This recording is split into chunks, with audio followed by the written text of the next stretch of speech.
ये मंडल से 5 7 9 12 करोड़ 35 मंडल से એમાંથી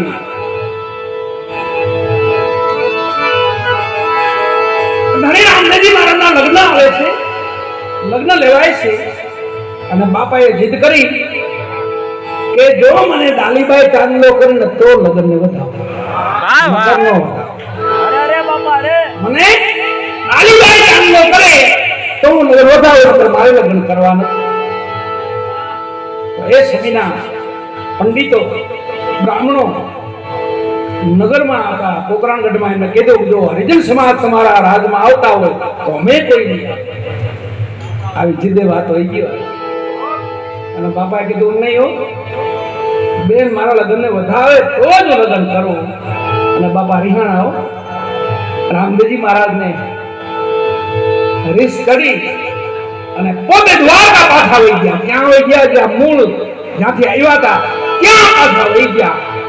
હવે તો ડાલીબેન લગ્ન વધાવે ને તો જ પાછું આવું, બાકી નહીં. અને એ વાતની બાદશાહને ખબર પડે છે દિલ્હી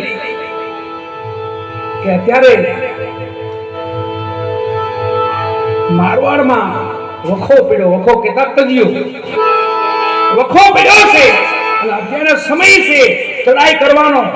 અને બાદશાહનું દળકટક આવ્યું અને ચડાઈ કરી પોકરાણગઢમાં. તો ખબર હતી કે રામદેવજી નથી આવ્યો અને ચડાઈ કરી નગરને ઘેરી લીધું, ગૌ હત્યાઓ કરી, જીવ હિંસાઓ કરી.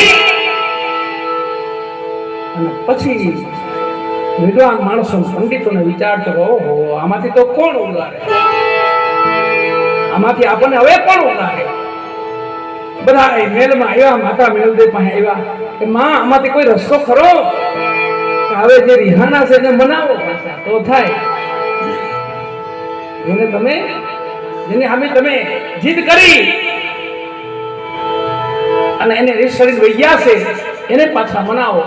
એ આવે તો આ બાદશાહ તો એ સમજાવે, બાકી બાદશાહ એમ ન સમજાવે. એ સમયની ભાટી અર્જુની વાણી છે, વર્ષોથી આપણે ગાઈએ છીએ, વર્ષોથી સાંભળી છીએ, પણ એનો મહિમા છે. ક્યાં ક્યાં સમય વાણી લખાણી, ક્યાં ક્યાં સમય ઘટિત બન્યું. એમ બાકી હરજી બાપાનો મહિમા લખે છે.